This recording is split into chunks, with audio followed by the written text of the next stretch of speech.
아멘. 저희 마태복음 29번째 시간입니다. 저희가 올해 1월 첫 주에 마태복음 첫 시리즈를 시작했으니까요. 벌써 오늘이 8월의 마지막 주이니까 8개월에 걸쳐서 마태복음을 차근차근 살펴보고 있는 중입니다. 매주 본문의 말씀을 통해서 우리에게 은혜를 주시는 주님을 기대하게 됩니다. 여러분, 성경은 총 66권의 작은 책으로 묶음이 되어 있는 기독교의 경전입니다. 어떤 책은 아주 짧아서 한 장짜리도 있고요, 어떤 책은 굉장히 길어서 66장, 꽤 길기도 합니다. 각자의 책이 다른 저자 혹은 시대, 또 책이 쓰여진 상황, 또 성경 안에 놓여있는 위치가 다 달라요. 성경 66권 중에 제일 처음에 있는 책과 제일 마지막에 놓여있는 책의 의미가 다르겠죠, 그죠? 그런 것처럼 이 책을 잘 이해하기 위해서는 이 책이 어디에 놓여 있는지, 당시 어떤 시대 상황이 있었는지, 주변은 어땠는지, 또 그 책 한 권만이 아니라 그 책 앞뒤로 놓여져 있는 책이 어떤 의미를 가졌는지를 알면 저희가 그 책에 대한 바른 이해를 할 수 있을 것입니다. 저희가 지금 보고 있는 이 마태복음은 신약 성경의 첫 번째 책입니다. 성경은 크게 신약과 구약으로 나뉘잖아요. 저희가 보통 쓰는 BC와 AD 의 구분이 딱 신약과 구약의 구분이라고 하시면 되겠습니다. BC는 Before Christ, 주전이라고 하고, AD는 Anno Domini라고 해서 라틴어로 Year of the Lord, 주님의 해라고 해서 주님이 태어난 그 해로부터 이제 시작된, 저희가 서기 2019년을 살잖아요. 서기라는 말은 서양의 기원이라는 말이죠. 우리나라는 뭘 써요? 단기는 뭐예요? 단군의 기원이라고 해서 우리나라만 쓰는 그 해가 있고요. 전 세계에서는 서기를 씁니다. 자, 그 구분처럼 아주 큰 구분이 구약과 신약의 구분입니다. 자, 이런 경계선에 서 있는 마태복음은 구약의 시대가 마무리되고 새로운 시대인 신약의 장을 여는 책이라고 할 수 있어요. 신약의 첫 책, 이 마태복음을 알기 위해서 구약의 대략적인 스토리를 아는 것도 필요하다고 생각합니다. 그래서 오늘 내용과 연결되기 때문에 제가 간략하게 설명을 드리겠습니다. 여러분, 구약에서는 인간이 스스로 시도하고 노력하고 애썼던 모습과 그 결과가 잘 기록되어 있어요. 자, 인간들이 무엇을 위해서 그렇게 노력했습니까? 그렇게 특별한 건 아니었습니다. 행복하려고, 잘 살려고, 자식들 잘 키우려고, 의미 있는 인생을 살려고 그렇게 노력하고 애썼습니다. 지금 저희가 사는 모습과 동일하죠. 행복하려고, 잘 살려고 하는 것입니다. 그들이 시도했던, 애썼던 것들 중에 가장 부각되었던 것이 종교적인 모습이었습니다. 여러분, 사람은 동물과 달리 영적인 존재입니다. 그죠? 동물은 영적이지 않습니다. 동물들은 예배하거나 제사를 드리거나 혹은 내 인생의 의미가 어디 있는지, 동물들이 나는 죽어서 어디서부터 와서 어디로 가는지 고민하지 않습니다. 동물은 본능에 따라 살죠. 그런데 인간은 본능에 따라만 살지 않습니다. 본능에 따라 사는 인간들을 뭐라고 부릅니까? 저 짐승 같은 인간. 굉장히 치욕스러운 욕이죠. 그렇죠? 사람은 영적인 존재이기 때문에 의미를 추구하게 되어 있어요. 영적인 존재이기 때문에 영적인 갈망, 추구를 하게 되어 있습니다. 그래서 사람만이 이렇게 제사를 드리고 영적인 것을, 영원한 것을, 삶의 의미를 갈망하게 되죠. 자, 그래서 사람들이 이런 의미와 행복을 좇아서 자기 집안에 신전을 갖다 드립니다. 그리고 내가 뭔가 영적인 체험을 할 수 있을 것 같은 것을 도와주는 영적인 리더를 세워요. 그죠? 그리고 그런 영적인 리더가 아무 때나 살게 할 수 없잖아요. 그러니까 좋은 집을 마련해 줍니다. 아주 거룩하게 구별된 신전, 그런 장소를 마련해 주죠. 그러면 그 영적인 리더가 거기서 삽니다. 그런데 그 영적인 공간 안에서 이루어지는 의식들을 아무렇게나 할 수 있을까요? 하나하나 아주 복잡하고 정교하게 순서들을 마련합니다. 보십시오. 지금 인간들이 행복하기 위해서, 의미 있는 삶을 살기 위해서, 잘 살기 위해서 영적인 뭔가를 시도하고 있는 거예요. 그것이 수천 년 동안 사람들이 행복해지기 위해서 했던 종교적인 일들입니다. 그것이 구약에 아주 자세하게 기록되어 있어요. 여러분, 제가 말씀드리는 이것들, 즉 사람들이 행복하게 살기 위해서, 잘 살기 위해서, 의미 있게 살기 위해서 했던 이런 수천 년간 진행된 영적인, 종교적인 일들이 지금 시대와도 많이 오버랩되는 것을 볼 수 있습니다. 현대 사람들도 이런 종교적인 영적인 갈망들을 가지고 계속 시도해오고 있습니다. 아유, 지금이 어떤 시대인데 지금 저희가 과학으로 할 수 있는 게 얼마나 많고 이성으로 논리로 대부분 설명이 가능한데 아직도 그런 종교적인 것, 영적인 것을 추구한다고요? 라고 생각을 많이 하십니다. 여러분, 교회 다니시는 분 말고는요, 대부분 차나 집에 부적들 하나씩 가지고 있습니다. 부적이 그렇게 싼 게 아닙니다. 점을 봅니다. 장사가 잘 되게 해달라고 죽여서 삶은 되도록이면 웃고 있는 돼지 머리를 갖다 놓고 절을 합니다. 왜냐면 저희가 지금 여기 있는 곳이 부산대인데요. 부산대 근방인데요. 여기 있는 상권 중에 제일 잘 되는 집들은 다 타로 집들이에요. 저희 교회 바로 맞은편에도 타로 집이 있고요. 여러분, 저희 우리나라에 한 해에 영화, 저희 많이 즐겨보는 영화 산업이요, 한 해에 2조 3,271억 정도 된다고 합니다. 벌어들이는 돈이요. 제가 왜 말씀을 드리냐면, 한국의 점술 시장, 뭐 타로, 점, 굿 다 합쳐서요, 이게 어느 정도 규모가 되냐면 영국의 시사 주간지인 이코노미스트가 작년에 쓴 기사입니다. 37억 달러라고 했어요. 4조 원입니다. 4조 원. 제가 영화랑 비교해드렸어요. 영화 산업, 우리나라 뭐 모든 사람이 영화 다 보잖아요. 다 보고 뭐 한두 편 다 보는데 그거 끽 해봤자 1년에 2조 3천억이라고요. 우리나라의 점술, 이런 타로라든지 덤이라든지 굿이라든지 이런 쪽으로 관련된 사업이 1년에 얼마라고요? 4조예요. 4조. 최첨단 과학시대를 살고 있다고 자부하는 사람들 속에는 아직도 이토록 영적인 것에 대한 갈망이 남아있다는 것을 반증해주는 기사입니다. 도대체 돈을 얼마나 쓰길래 타로 한 번 해봤자 몇천 원인데 그렇게 많이 쓴다고요? 그럼 타로는 재미로 하는 거고요. 이제 이름을 짓거나 위치를 선택하거나 이사를 가거나 돈이 비싸집니다. 여러분, 기업들이 굿 한 번 한다고요? 여러분, 억 단위로 올라갑니다. 4조가 그냥 만들어지는 게 아니에요. 자, 보십시오. 하나님께서 사람을 하나님의 형상으로 만드신 거예요. 동물들은 비록 살아있는 생명체이긴 하지만 영적이진 않거든요. 사람만이 하나님의 존재로 지어졌기 때문에 이런 영적인 갈망, 의미, 도덕성, 양심 등이 있는 거예요. 동물들에게는 그런 게 전혀 없죠. 자, 이렇게 영적인 삶을 추구하는 것이 성경 구약에 그대로 기록되어 있다는 것입니다. 여러분, 인류를 지속해온 이런 사람들은 행복해지기 위해서, 또 잘 살기 위해서 비단 그런 영적인 것에만 집중했던 것은 아닙니다. 보세요. 강대국 속에서 잘 보이고 그런 열강들 속에서 살아남기 위한 외교술, 사람들의 경험과 지혜를 바탕으로 그런 정보를 축적해서 만든 지혜서, 또 인간관계에서 해야 될 것, 하지 말아야 될 것들을 잘 정리해 놓은 저세술 등등이 망라되어 있는 책이 구약이에요.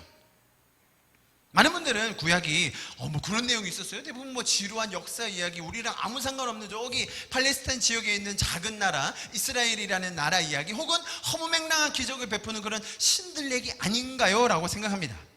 그러면 성경을 자세히 들여다보시고 이해하기 시작하면 우주를 창조하셨고 또 인간을 가장 잘 아시는, 나보다 나를 더 잘 아시는가 하나님께서 이렇게 인간과 가장 가까운 방식, 가장 근본적이면서 본질적인 접근을 통해서 우리의 존재의 핵심을 설명해주고 계신 겁니다.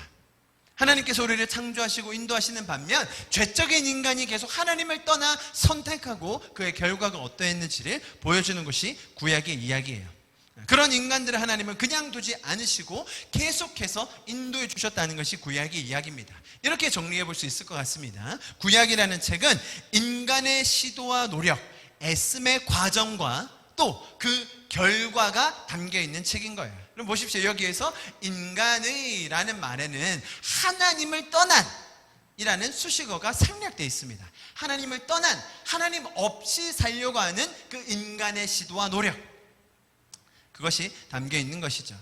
그들은 하나님 없이도 잘할 수 있다고 생각하고 그런 거추장스러워 보이는 신앙 없이도 스스로 행복해지고 잘 살 수 있다고 생각하여 시도하고 애썼던, 아까 말씀드린 건 외교술, 처세술, 지혜서, 뿐만 아니라 그런 많은 종교적인 행위까지가 기록되어 있는 것이 구약의 이야기입니다. 보십시오. 인간이 이렇게 시도하는데요, 그 중간중간에 하나님께서 계속 말씀하세요. 얘들아, 그거 아니야. 얘들아, 그걸로 가다가 너희 망한다. 그러다가 너 힘들어질 것 같은데 나에게로 돌아오지 않을래? 내가 진짜 왕이거든. 내가 하나님이야. 내가 너희를 만들었어라고 계속해서 중간중간에 말씀하세요. 누구한테요? 그 처음에 족장시대 때 족장들한테, 그리고 왕정시대 때 그 왕들한테, 그리고 사사들에게, 선지자들에게 이런 시도가 있는 중간중간에 하나님께서 계속 나타나셔서 말씀하셨던 그 스토리가 뭐라고요? 구약의 이야기라는 거예요.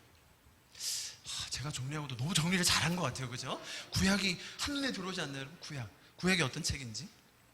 여러분, 그 결과가 어땠습니까? 그 결과 말 그대로 참담했습니다. 죄로 인한 자멸의 연속이었습니다. 차마 입에 담을 수 없는 그런 참상이 성경에 하나도 빠뜨리지 않고 가감없이 기록되어 있습니다. 그것들을 보여주는 실제적인 예시가 지금 하나님 없이 살려고 발버둥치는 세상의 모습입니다.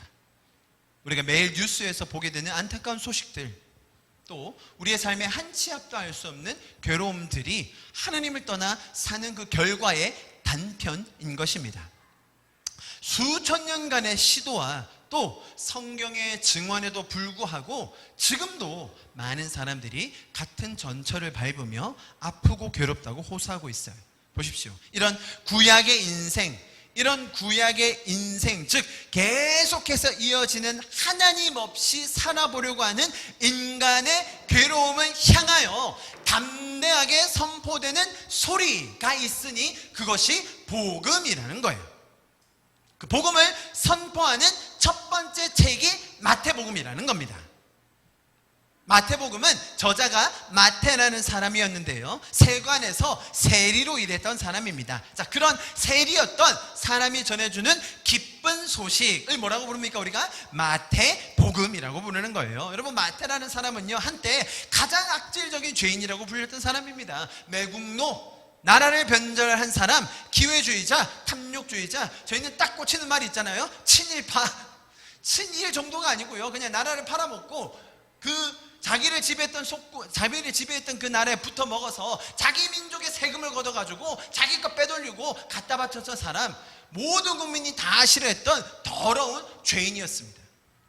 자, 그랬던 그가 예수님께서 일하심을 통해 변화되었어요. 그래서 복음이 뭔지, 복음이 어떻게 우리를 살렸는지, 복음이 우리의 인생에 어떤 의미를 주는지, 예수님께서 인간의 그 수많은 노력의 한계를 깨뜨리시며 어떤 일을 하셨는지, 또 그분의 삶과 그분의 가르침이 어떠했는지를 보고 들은 대로 자세히 기록한 것이 오늘 우리가 보고 있는 마태복음이라는 거예요. 자, 그래서 구약을 이렇게 정의할 수 있다면 복음, 신약의 시작은 이렇게 정의할 수 있는 겁니다. 우리 같이 한번 읽어보겠습니다. 시작. 하나님께서 모든 사람에게 주시는 기쁜 소식이라는 거예요. 보십시오. 어떻게 대조되는지 아시겠어요? 구약은 하나님을 떠난 인간이 했던 시도, 인간이 했던 그 노력, 그리고 그 결과라면 반대로 신약과 복음은 어떻게 시작하느냐? 하나님이 어떤 일을 하셨는가? 하나님이 모든 사람에게 줄 수 있는 그 기쁜 소식을 어떻게 행하셨는가? 어떻게 가르쳐 주셨는가? 그리고 그 결과가 어떠한가에 대한 기록이 신약부터 시작되는 거예요. 아시겠죠? 그것이 신약의 시대, 혹은 오늘 본문의 표현을 빌자면 천국의 시대가 드디어 열리는 거예요. 자, 보십시오. 신약과 구약에 대한 구분 좀 크게 이해가 되실 겁니다. 인간이 스스로 할 수 없었기에, 갖가지 노력과 시도로 되지 않았기에, 보십시오. 또 동시에 어떤 사람도 이런 영적인 갈망과 시도로부터 자유할 수가 없었기에, 그죠?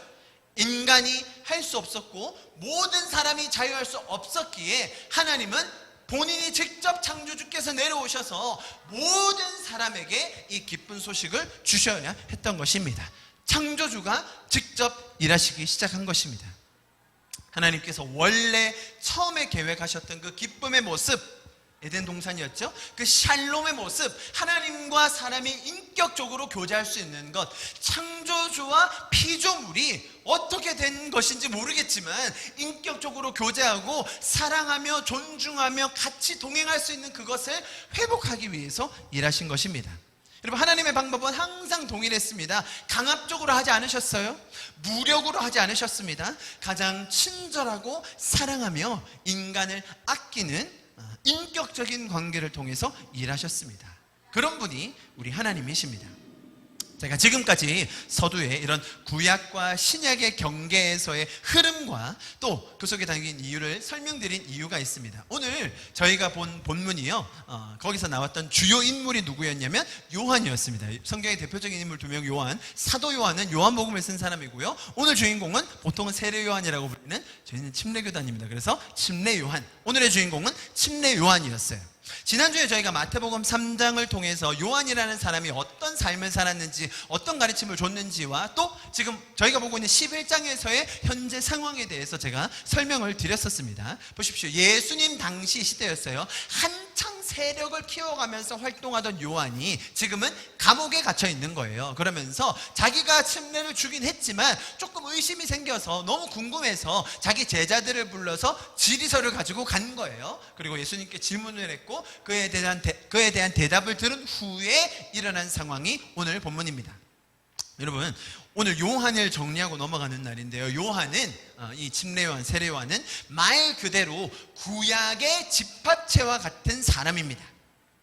구약의 집합체, 제가 아까 구약을 설명드렸잖아요. 좀 이해가 되실 거예요. 그런데 그 구약의 그런 타락한 모습이 아니라 인간의 시도, 인간의 노력, 인간의 애씀을 완전 다 모아놓은 끝판왕인 거예요. 율법주의, 금욕주의, 인간의 노력 시도의 끝판왕. 당해낼 사람이 없었습니다. 윤리적으로, 도덕적으로 흠잡을 게 없었어요. 그야말로 허점이라고는 없는 완벽에 가까운 삶을 살았던 이가 바로 요한입니다. 자, 그랬던 그가 지금 감옥에 있습니다. 그런 옳은 소리를 너무 날 세워서 하게 되면 정치적으로 모함을 받고 감옥에 갈 수 있죠. 충분히 그럴 수 있습니다. 자, 너무 궁금한 나머지 감옥에 있음에도 불구하고 제자들을 시켜서 질의서를 보냈고 질문을 했고 대답을 듣고 나서 나오는 본문이 오늘 본문이에요. 자, 보십시오. 자, 그리고 나면 이제 여기서 어떤 사람들을 말하는지 알 수 있어요. 그들이 떠나매. 그래서 그들은 누구예요? 그 요한의 제자들이 떠나매. 예수께서 누구에게 말씀하세요? 무리에게. 이 무리는 누구예요? 그 당시 모여있던 사람들인데 누구를 빼야 돼요? 요한의 제자들은 빠지고 남아있는 무리에게 누구에 대하여 말씀하세요? 요한에 대하여 말씀하시는 거예요. 자, 오늘 상황 파악되시죠? 오늘 첫 본문이 예수님이 누구를 대상으로 어떤 상황에서 누구에 대하여 이야기하는가 지금 이제 보이실 겁니다. 그러고 나서 하시는 얘기가, 보세요. 말씀하시되, 너희가, 여기서 말하는 너희는 누구예요? 그 무리예요. 무리. 사람들, 전체 사람들. 누구 빼고? 요한의 제자들 빼고 누구에 대해서 얘기하신다고요? 요한에 대해서. 너희가 무엇을 보려고 광야에 나갔더냐? 바람에 흔들리는 갈대냐? 자, 여기에 대한 대답이 뭐예요? 아니요. 다 알죠? 여기서는 아닌데요. 여기서는 질문을 딱 보면 대답은 아니요를 예상하고 하신 질문이구나 라는 걸 충분히 알 수 있습니다. 그죠? 보세요. 요한 당시의 사람들이 그 광야에서 살고 있는 그 긴, 왠지 막 이상하고 신비해 보이는, 또 어찌 보면 선지자 같기도 한 그 범상치 않은 사람이 있다는 소문을 들은 거예요. 여러분, 광야라는 곳이 사람이 살만한 곳이 아닙니다. 우리가 광야라고 생각하면 사막? 이렇게 좀 헷갈리실 수 있는데, 사막이라기보다는 흙이 있는 곳이 아니라 돌로 된, 낮에는 굉장히 뜨거워서 살 수 없고 밤에는 추워서 살 수 없는 생명체가 살기 힘든 그런 곳이에요. 거기에서 살고 있는 한 기인이 있었으니, 그리고 자기들이 지키려고 했던 그런 율법과 금욕주의적인 삶을 극단적으로 살고 있는 사람에 대한 소문이 들렸다는 거예요. 자, 그 소문에 따라 광야를 나갔던 사람, 그 무리들에게 예수님께서 하시는 말씀, 너희가 뭘 보려고 광야에 나갔었니? 바람에 흔들리는 갈대니? 아니죠. 무슨 갈대를 보러 갑니까, 예수님? 자, 이 대화의 지금 흐름을 아시겠습니까? 자기들도 그 율법을 다 지켜내려고 했지만 결국은 사실은 지켜낼 수가 없었거든요. 여러분, 지금 유대인들에게는, 종교인들에게는 613가지의 지켜야 할 율법 조항들이 있습니다. 지금도 안식일날 이스라엘에 가면 종교인들은 이런 것들을 정확하게 다 지킵니다. 특별히 안식이라고 제가 말했는데, 안식일에는 일을 하면 안 되지 않습니까? 그래서 여러분, 그 이스라엘에 가시면 어떤 건물에 안식일날 들어가시면 엘리베이터가 모든 층에 다 섭니다. 제가 한번 말씀드린 적 있죠. 왜요? 엘리베이터 버튼을 누르는 건 일이 되거든요. 그래서 엘리베이터 문이 열리면 그냥 타면 돼요. 그리고 모든 층에 다 서요. 일을 시키지 않기 위해서. 자, 그 정도로 엄격하고 그 정도로 좀 유치하다고 해야 되나요? 좀 너무 심할 정도로 그렇게 율법을 지켜요. 왜요? 그 율법을 지켜야 그 율법을 다 지켜내고 실수하지 말아야 하나님께 인정받고 선민으로 부름을 받고 나중에는 천국에도 갈 수 있다고 여겼던 사람들이거든요. 그 사람들이 어떤 소문을 들어요? 자기는 맨날 해도 사실 쉽지 않죠. 인생 먹고 살면서 자기가 사는데 그 지켜지지 않거든요. 그런데 그런 것들을 다 지켜낼 뿐만 아니라 아주 하드코어로 끝판왕으로 그런 삶을 사는 사람이 뭔가 가르침을 한다는 거예요. 그래서 누가 있나 보자. 소문에는 그런 사람이 있다던데, 뭐 요즘 같은 시대야 그 사람이 하는 말 유튜브로 찍어서 볼 수 있지만 모든 사람들이 다 나가야 볼 수 있는 시대였다는 거예요. 그래서 애나 어린이나 할 것 없이 그 광야에 있는 요한이라는 사람을 보러 나갔다는 거예요. 그 상황에 대해서 예수님께서 하시는 말씀, 너희가 뭘 보러 나갔니? 바람에 흔들리는 갈대니? 아니죠, 예수님. 자, 대화 아시겠죠? 자, 그러면 보세요. 그 다음 이어지는 질문. 그러면 너희가 뭘 보러 나갔더냐? 부드러운 옷을 입은 사람이냐? 답이 뭡니까? 아니요. 예수님의 말씀, 부드러운 옷을 입은 사람은 왕궁에 있느니라. 그렇죠. 부드러운 옷, 그 당시는 부드러운 옷이라는 게 왕족의 상징, 그죠? 부의 상징 아닙니까? 그런 사람들은 왕궁에 있느니라. 맞는 말씀 하시네. 9절. 그러면 너희가 어찌하여 나갔더냐? 예수님, 그때 당시 여름 못 들어보셨죠? 요한의 그 인기와 소문이 대단했습니다. 그래서 애나 어린이 할 것 없이 다 광야에 나가서 우리가 뭔 소리 하나 보자라고 나갔던 거 아닙니까? 그거 모르셨어요, 예수님? 자, 이렇게 대답을 한 거예요. 지금 괄호치고 사람들이 예수님이 하는 말 중간에. 자, 그런데 예수님께서 갑자기 그 듣고 있는 사람들의 격을 높여주세요. 보세요. 선지자를 보기 위함이었더냐? 너희가 나갔던 게 선지자를 보기 위함이었더냐? 자, 그 가로치고 어떻게는 글쩍글쩍. 선지자를 본다기보다는 소문이 있어서요. 재밌는 구경거리가 있나? 저희 다 보러 나갔죠. 심심한데 할 일도 없고 광야에 마실 나갔었어요. 그랬는데 예수님께서 뭐라고 한다고요? 너희가 영적인 갈망을 가진 너희가 예언을 기억하고 있던 너희가 그 선지자를 만나러 광야에 나갔던 거지, 그지? 예수님께서 그 듣는 무리의 격을 격상시켜 주는 거예요. 자, 그랬더니 그렇게 얘기하시고 나서 예수님 스스로 하시는 대답, 옳다. 그래, 너희가 선지자 보러 나갔구나. 참, 너희가 그런 영적인 갈망이 있구나. 내가 너희에게 이르노니, 보세요, 선지자보다 더 나은 자니라. 지금 누구 설명이에요? 요한에 대한 설명이에요. 선지자보다 더 나은 자니라. 사람들의 반응, 에잉? 지금 예수님은 한 수를 더 뜨시네. 우리는 그냥 소문 듣고 나간 건데, 그러면 그 요한이라는 사람이 누구란 말이에요? 선지자 할아버지? 누구를 얘기하는 거지? 10절 보세요. 기록된 바 보라, 내가 내 사자를 내 앞에 보내노니 그가 내 길을 내 앞에서 준비하리라 하신 것이 이 사람에 대한 말씀이니라. 자, 사람들의 반응이 어떻겠어요? 진짜? 그렇다면 요한이 바로 이렇게 가는 거예요. 자, 이렇게 지금 이 본문이 대화가 진행되는 겁니다. 예수님이 독백으로 말씀하셨지만 중간중간에 사람들은 이런 반응으로 지금 이런 맥락에서 예수님이 하고 계신 거예요. 그 앞길을 준비하라고 했던, 지금 10절에서 보았던 이 예언이, 자, 요때로부터 400년 전에 있었어요. 400년 전에 말라기라는 선지자를 통해서 나왔거든요. 그리고 이 말을 지금 듣고 있는 이 무리는 400년 전의 예언이지만 그 예언을 정확하게 기억하고 있었어요. 왜요? 자, 뭔가 앞길을 준비하는 사람이 올 것인데, 그러면 그 뒤에 누가 오는 거예요? 메시아, 구원자, 창조주가 올 거라는 걸 알고 있었거든요. 분명히 인식하고 있던 그 사람들인데 지금 이 말씀을 예수님께서 하시는 거예요. 어떻게 예언되어 있었냐면 말라기서 3장 1절에 이렇게 되어 있습니다. 우리 같이 한번 읽어볼까요? 시작. 자, 이렇게 예언이 되어 있었어요. 자, 그래서 여기서 예언되어 있던 그 앞길을 준비할 사람의 요한이라는 이야기를 지금 예수님께서 이들에게 설명해 주신 거예요. 사람들이 깜짝 놀랐겠죠. 자, 그러면서 이제 요한에 대한 설명을 덧붙여 주세요. 우리 잘 아는 구절이죠. 아까 읽었던 마태복음 이제 11장 11절로 온 거예요. 내가 진실로 너에게 말하노니 여자가 낳은 자 중에 침례 요한보다 큰 이가 일어남이 없도다. 이렇게 설명합니다. 이 말 때문에 많은 목사님들 또 장로님들이 요한이라고 이름을 많이 지으셨잖아요. 여러분 아는 분들 중에 요한이 몇 명 계십니까? 저도 김요한, 요한, 박요한, 최요한 많이 있어요. 요한이는 검색가 많아요. 이 말, 여자가 낳은 자 중에서 가장 큰 자, 또 예수님의 앞길을 예비하는 자, 엘리야 선지자의 신약의 이제 모습이라고 하니까 많은 분들이 요한이라고 이름을 지으셨습니다. 얼마나 위대한 삶을 살까? 주님의 앞길을 예비하면서, 그죠? 그런 분들에게는 제 설교를 들려주면 절대로 안 돼요. 괜찮아요. 근데 요한이, 제가 그래서 항상 요한이 만나면 묻거든요. 너는 주님의 앞길 예배하는 그 침례 요한이냐 아니면 사도 요한이냐. 자기 잘 몰라요. 그냥 둘 중에 하나 집으면 됩니다. 뭐 이름이 같으니까요. 자, 지금 여기 설명을 보시면 요한은, 제가 지금 계속 설명드리는 것이, 지금 우리가 비록 신약의 시작인 마태복음에 기록된 요한을 보고 있지만, 지금 요한은 어디에 속한 사람이라고요? 구약의 시대의 결정판, 구약의 전체 그 패러다임을 다 모아서 집약해 놓은 사람, 그 모습, 그 행실을 보여주는 게 누구라고요? 요한이라는 거예요. 사실 오늘 본문에 그 설명이 나옵니다. 보십시오. 13, 14, 오늘 지금 15절까지 말씀 봤는데 12절 건너뛰고 13절에 뭐라고 합니까? 모든 선지자와 율법이 예언한 것은 어디까지라고요? 요한까지다. 무슨 말이에요? 선지자와 율법이 나타내는 것이 구약적인 삶이에요. 그죠? 구약의 선지자들이 나왔고 율법이 나왔잖아요. 그 율법과 선지자가 예언한 것이 누구까지라고요? 구약이 어디까지라고요? 요한까지라는 거예요.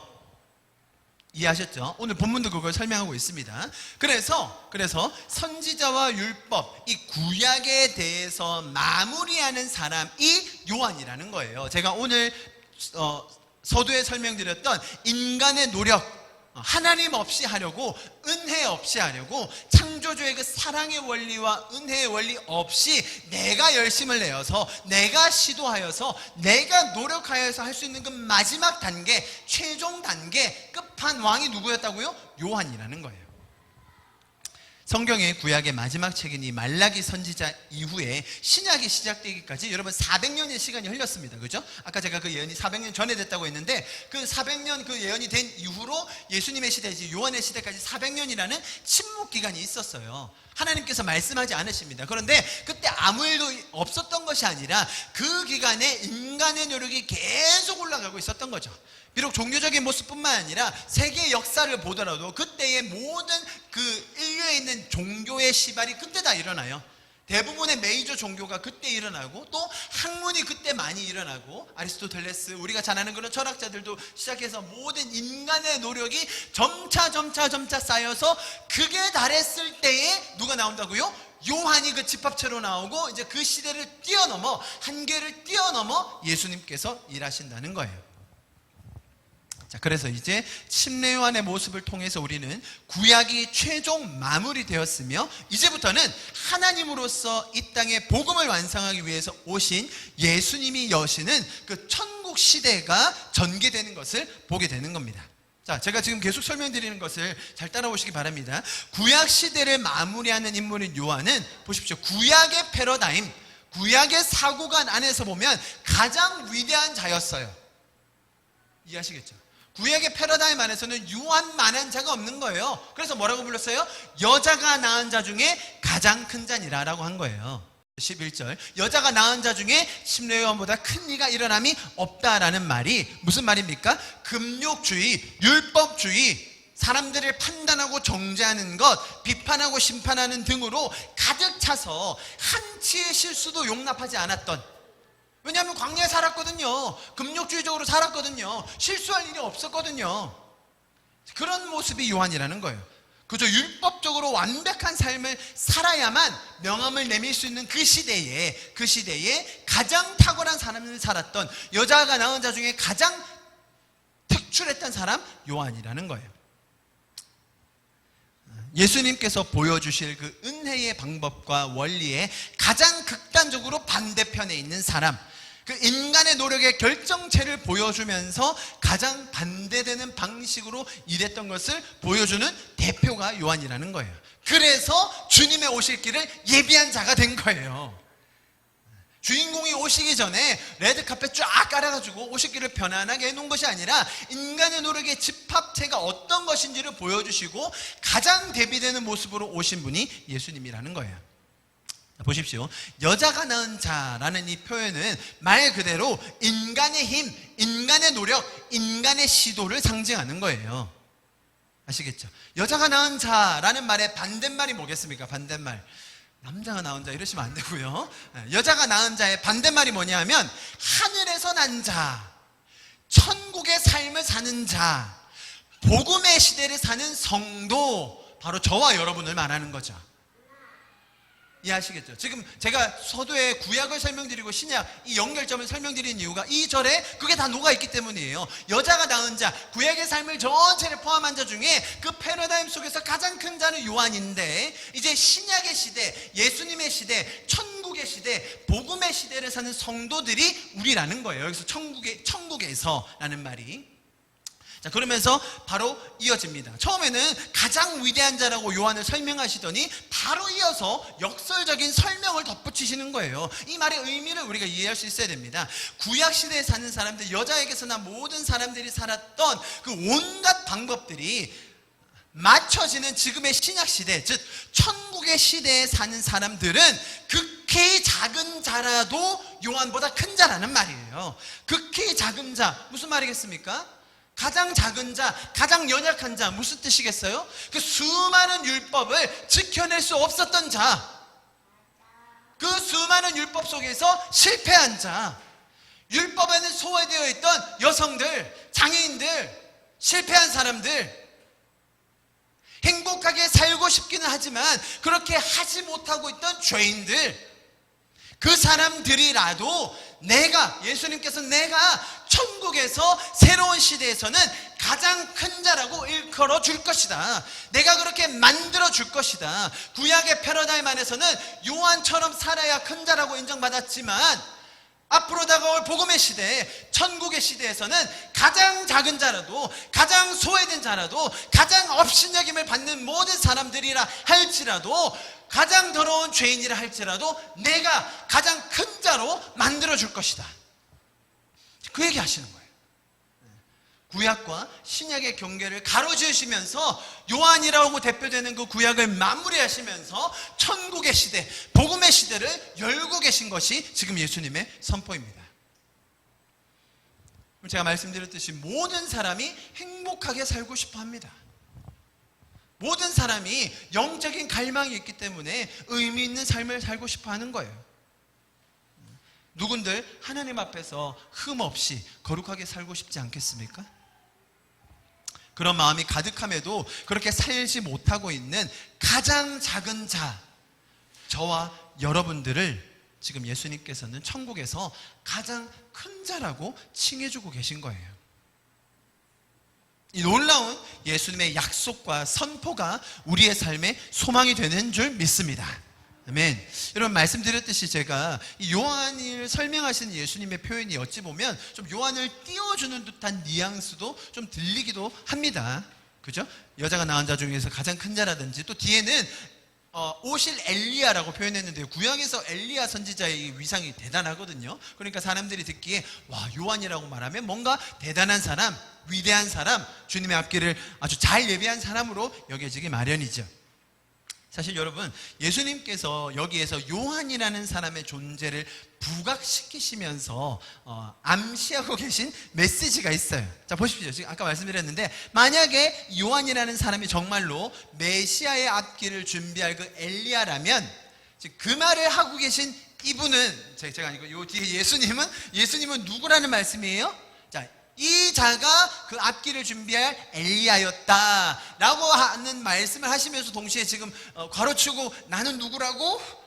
내가 메시아야, 내가 구원자야, 내가 사랑과 의와 정의로 은혜로 다스릴 다시 오실 왕이야 라는 것을 설명해 주고 계신 거예요. 지금 사람들에게 말로 하고 있기 때문에 이걸 뭐라고 합니까? 간접화법, 간접수사법이라고 하는 거죠. 이런 말씀을 하시면서 생각을 하는 거죠. 그래? 우와, 저 사람이 엘리야였어? 저 사람이 다시 올 그자였어?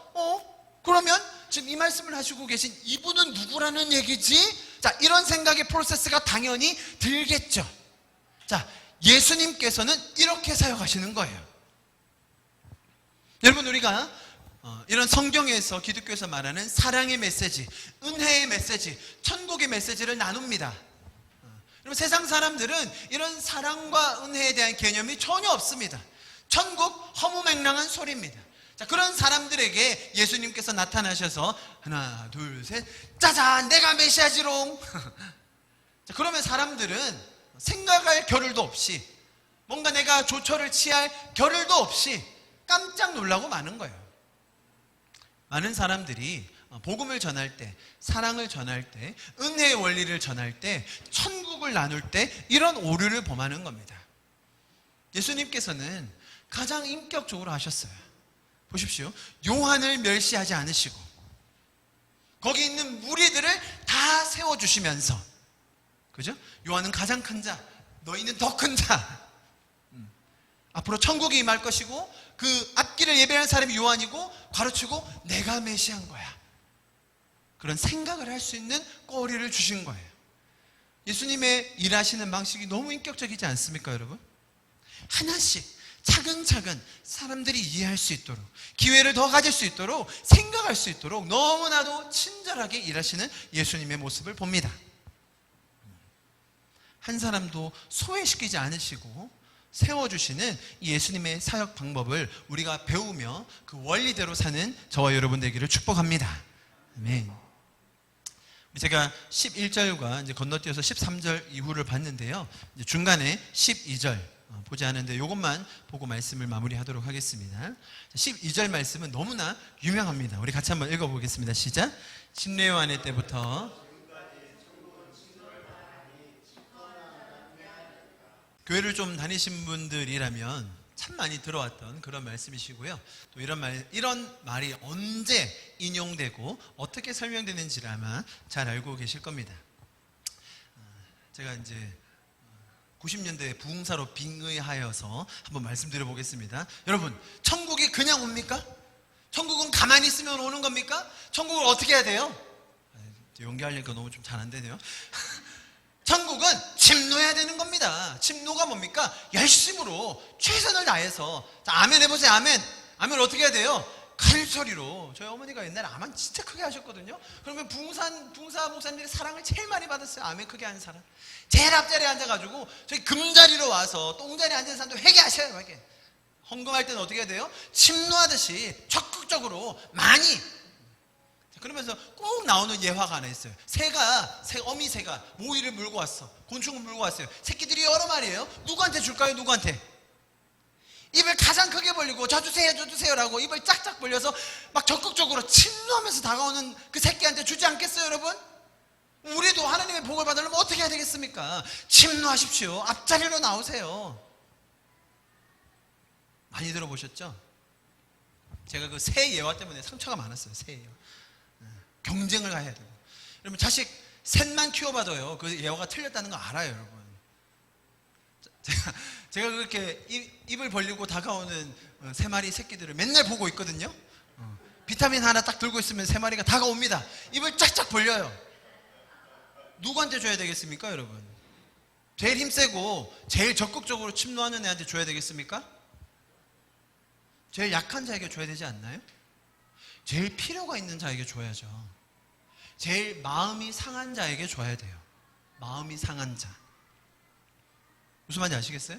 충분히 기다릴 수 있는 자녀에게는 기다려주면 돼요. 그런데 마음이 상해서, 마음이 어려워져서 지금 이거 주지 않으면 실족할 애들한테는 먼저 줘야죠. 아닙니까? 그 적극적으로 침노할 힘도 없는 애들에게 먼저 줘야 되는 거 아닙니까? 그럼 성경이 말하는 이 침노라는 표현이 그것이 아님을 기억해야 됩니다.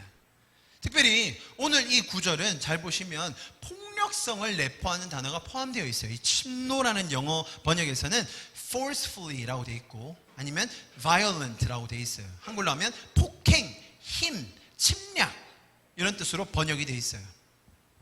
그래서 폭력적으로 강압적으로 차지하려고 해야 얻어진다 라는 뉘앙스로 번역되어 있는 것들이 있어요. 자, 이런 이해 때문에 기독교가 많은 경우에武力으로 강압적으로 권력을 이용해서 사람들을 침탈하고 빼앗고 억압을 했던 역사가 있어요. 비단 그런 역사의 큰 사건들 뿐만 아니라 우리가 길거리에서 많이 보는 십자가를 들머지고 예수 천국 불신지옥 듣든지 말든지 기분이 나빠지든지 말든지 불쾌하든지 말든지 마이크 소리를 크게 하고 강압적으로 하는 것, 이런 표현에서 나온 거예요. 침노하라고. 그래서 천국을 더 확장시키라는 그런 의미로 받아들입니다. 또한 역사 속에서는 십자가를 메고 이렇게 강압적으로 폭력을 사용하여서 나라를 침탈했던 그런 십자군 같은 치욕적인 역사가 있는 겁니다. 제가 지금 오늘 이 구절에 대해서 두 가지 우리가 전형적으로 가지고 있는 두 가지 잘못된 적용을 말씀드렸습니다. 첫 번째는 비교 경쟁시키는 거예요.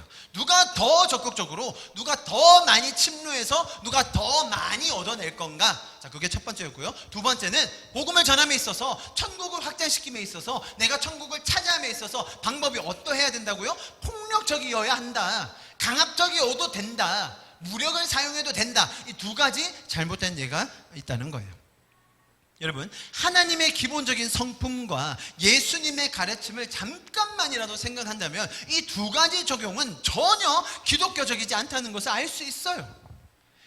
이 두 가지는 비교 경쟁과 폭력성은 다분히 세상적이며 이교도적인 가르침이라는 것을 알 수 있어요.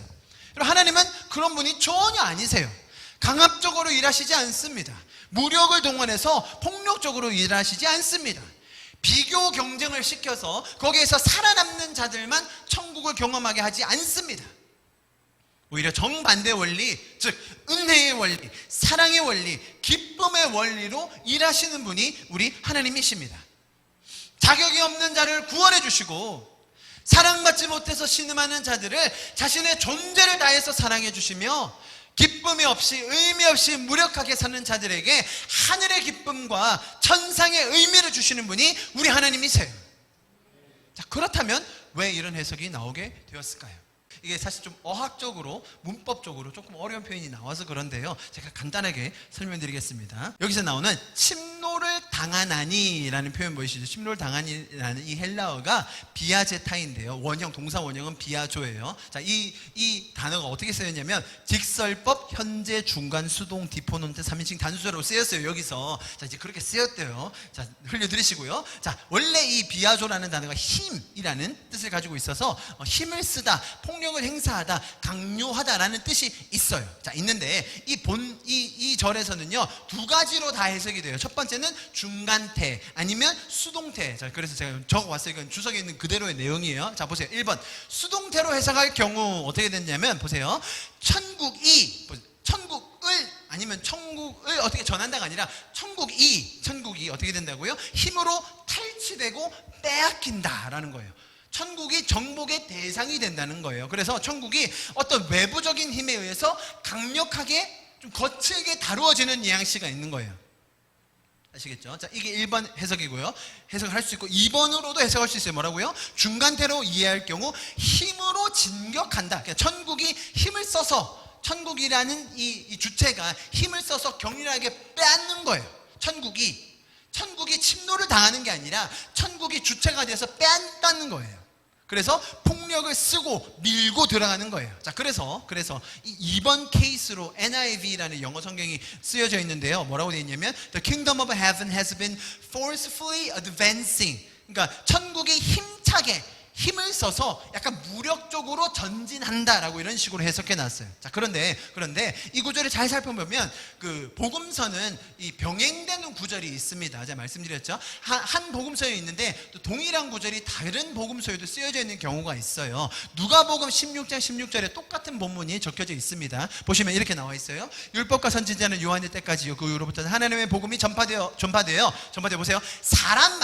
사람마다 그리로 침입하느니라. 어디로요? 천국으로. 사람이 천국으로 들어간다는 거예요. 마치 무력을 써서 좀 과도하게 예의 없이 거칠게 사람들이 들어간다는 거예요. 이해하시겠죠? 자, 주석에 적힌 그대로 제가 좀 읽어볼게요. 이는 하나님 나라에 들어가는 사람들의 모습에 강렬함을 연상시켜요. 이 영적인 갈망을 가진 사람들, 영적인 소원이 있는 사람들, 의미에 대해서, 행복에 대해서 갈망하고 있는 사람들이 나도 갈래요, 저도 들어가고 싶어요, 나도 천국을 가지고 싶어요 라고 하는 모습을 보여준다는 거예요. 아시겠죠? 그래서 이 본문은 뭘 나타내느냐, 천국은 누구라도 찾는 자들에게 적극적으로, 역동적으로 열려 있다. 그래서 천국은 침노를 당한다. 이해하시겠죠? 천국이 들어가기 어려운 대상임을 말하는 것이 아니라 천국이 적극적으로 침노해서 더 많이 노력을 해서 내가 더 애써서 천국을 얻어내고 복을 따내고 은혜를 받아내는 게 아니라 천국은 마치 모든 사람들이 어떤 행위로라도 마치 예의가 없이, 어떨 때는 정당성도 없이, 어떨 때는 방법도 모른 채 영적인 갈망이 있는 그 모든 자들이 어떤 식으로 들어와도 천국은 개방되어 있다, 열려 있다. 그만큼 천국이 활짝 열려 있으니 모두가 들어와라 라는 예수님의 마음이라는 거예요. 그대로 주석에 적혀 있습니다. 여러분, 예수님께서 오셔서 우리를 구원하시는 그 시대 이후로는 천국이라는 것이, 보세요, 예수님이 오셔서 지금 구약을 마무리하는 요한이 있었는데, 지금 예수님 이후로는 율법에 얽매이거나 방법론으로 좌지우지되거나 행동 여하에 따라 당락이 결정되는 천국이 아니라는 거예요. 누구에게나 원하는 모든 사람에게, 들어오고자 하는 모든 사람에게 마치 폭력적이라고 표현될 만큼 활짝 넓게 풍성하게 천국은 열려 있다는 것을 보여주는 것이, 천국은 침노를 당하나니 이 말인 거예요. 침노하는 자는 빼앗느니라. 침노를 해야, 더 적극적으로 해야, 더 폭력적으로 해야 그만큼 얻어내는단 말이 아니라, 천국은 너희 모든 자들에게 침노를 당해준다, 그만큼 열려있다, 누구라도 침노하려고 하는 자에게는 그 천국이 주어질 것이다 라는 말이에요. 그래서 예수님께서 하시는 말씀은 누구라도 와라, 어느 누구에게라도 활짝 열려있는 그 천국, 그래서 천국은 침노를 당할 것이다 라고 표현한 것이에요. 사람들 쪽에서는 비록 그것이 폭력적이라도 예의와 절차와 정당성 등이 없이 그냥 마구 들어온다고 하더라도, 그럼에도 불구하고 천국은 모든 자들에게 열려 있음을 예수님께서 설명해 주고 계신 거예요. 내가 그 천국을 모든 자들에게 열어줄 것이다. 지금까지는, 요한의 시대까지는, 구약의 시대까지는 너희가 애써서 모든 노력을 다 기울여서 종교성과 저세술과 외교술과 모든 것을 다 집합을 해서 해보려고 했지만 그것이 되지 않는 모습이 요한이라면, 이제 요한의 시대를 마무리하며 가장 구약에서 큰 자였던 요한이 이제 가고 천국의 삶에서 가장 작은 자라도, 가장 연약한 자라도 천국에서 가장 클 수 있도록 원하는 모든 자들이 마치 폭력적으로 들어올 때라도 열려 있을 수 있도록 내가 천국의 문을 열 것이다. 지금 그 선포를 예수님께서 하고 계신 거예요. 너무나 놀랍지 않습니까? 하나님의 마음이 이런 것입니다. 사람을 향한, 인류를 향한 하나님의 마음이 이런 것입니다. 하나님께서는 모든 이들을 구원하기 원하십니다. 모든 사람들이 하나님께서 처음에 계획하셨던 그 천국의 모습을 회복하여 기쁨의 삶을 살기를 원하십니다. 그래서 창조주가 이 땅에 오셨습니다. 여러분, 만약에 천국이라는 것이, 이런 인격적인 관계의 회복이라는 것이 더 노력을 해서, 더 열심을 내서 수고해서 경쟁하고 쟁탈하고 폭력성이 난무해서 그것을 차지하는 것이라면 예수님께서 뭐하러 이 땅에 오시고 뭐하러 십자가를 지셨겠습니까? 구약시대에 가장 탁월한 인물이었던 요한을 보며 좌절하고 낙담할 수밖에 없는 그 수많은 죄인들, 저와 여러분들이 어떻게 천국에서 가장 큰 자라고 불릴 수 있었을까요? 그것이 예수님께서 우리에게 주시는 그 십자가의 은혜인 것입니다. 자격이 없는 자에게 주시는 하나님의 무한한 사랑, 그것이 성경의 핵심이요, 우리 삶을 붙드는 원동력이 되는 줄 믿습니다. 기도하고 말씀을 마무리했으면 좋겠습니다. 같이 기도합시다.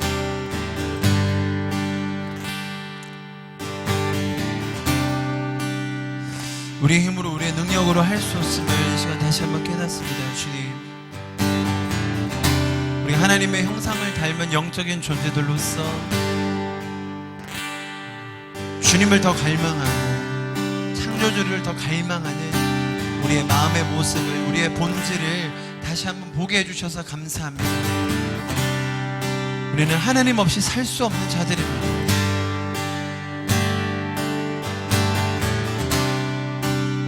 주님과의 인격적인 교제를 통하여서 인생의 모든 풍성함을 누릴 수 있습니다.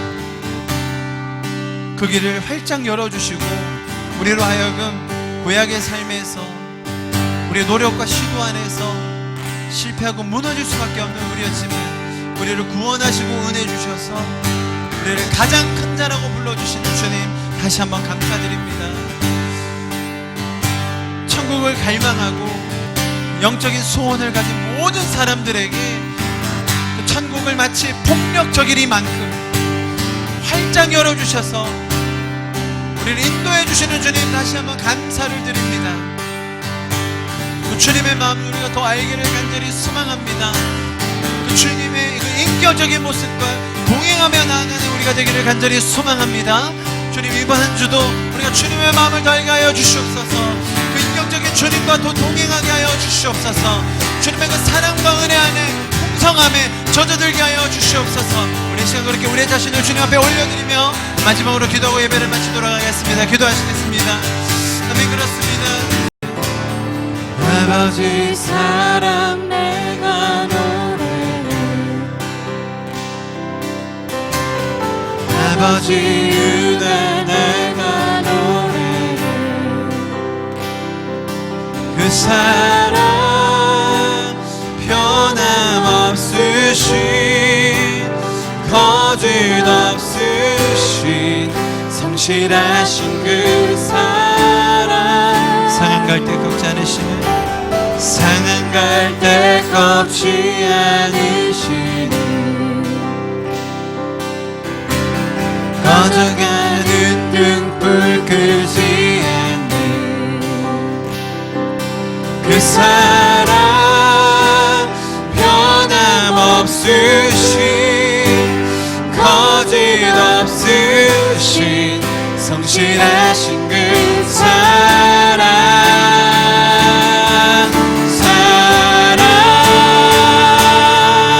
그 사랑 날 위해 죽으신, 날 위해 다시 사신 예수 그리스도, 다시 오신 그 사랑, 죽음도 생명도 천사도 하늘의 어떤 권세도 끊을 수 없는 영원함을, 다시 한번 찬양합시다. 아버지 사랑 내가 노래해, 아버지 사랑 내가 노래해, 아버지 은혜, 아버지 은혜 내가 노래해, 그 사랑 변함없으신 거짓없으신 성실하신 그 사랑, 상한 갈 때 꺾지 않으시는, 상한 갈 때 꺾지 않으시는, 꺼져가는 등불 끄지 않는 그 사랑 변함없으신 거짓없으신 성실하신 그 사랑,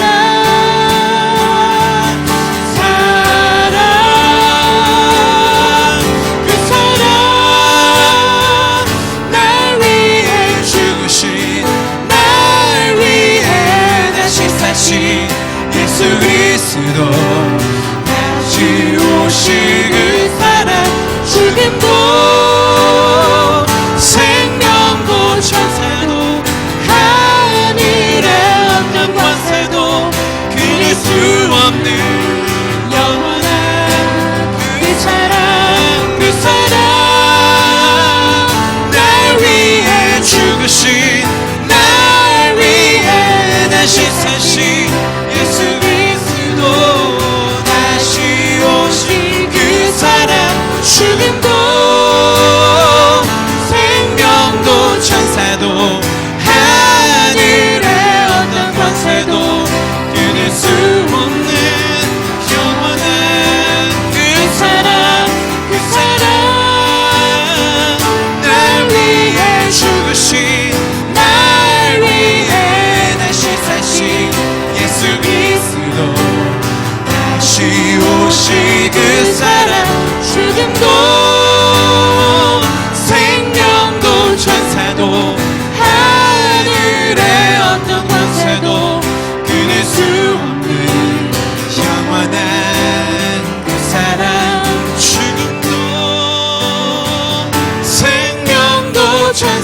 권세도 하늘의 어떤 권세도 끊을 수 없는 영원한 죽음도 생명도 천사도 하늘의 어떤 권세도 끊을 수 없는 영원한 그 사랑 예수.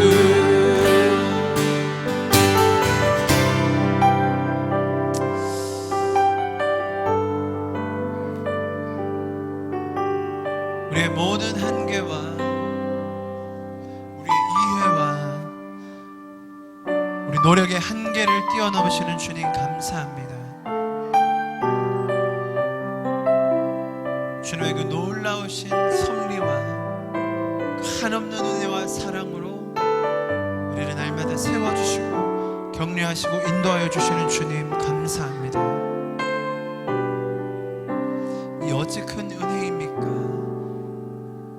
이 얼마나 놀라운 사랑입니까? 피조물된 우리를 이토록 사랑하셔서 끝까지 우리와 동행하시며 우리를 선한 길로 인도하여 주시는 주님 감사합니다. 강압적으로 일하지 않으시고 무력을 통해 일하지 않으시며 인간에게 가장 필요한 방식으로 친절함으로 인격적으로 사랑함으로 우리에게 다가오셔서 우리를 설득시키셔서 우리를 감동시키셔서 그 은혜로 우리의 마음이 녹아져 내려 주님께 사랑을 고백하게 하셔서 감사합니다.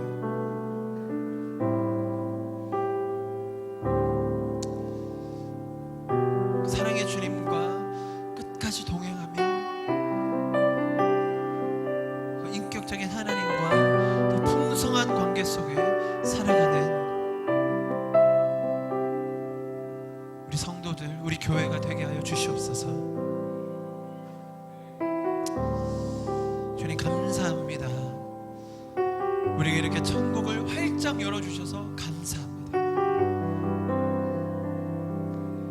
내가 할 수 없는 그것을 주님 대신 이루어주셔서 감사합니다. 주님을 예배하고 주님을 찬양합니다. 우리 삶 가운데 더 놀랍게 일하실 주님을 기대합니다. 감사드리며 이 모든 말씀 예수 그리스도의 이름으로 함께 기도하였습니다.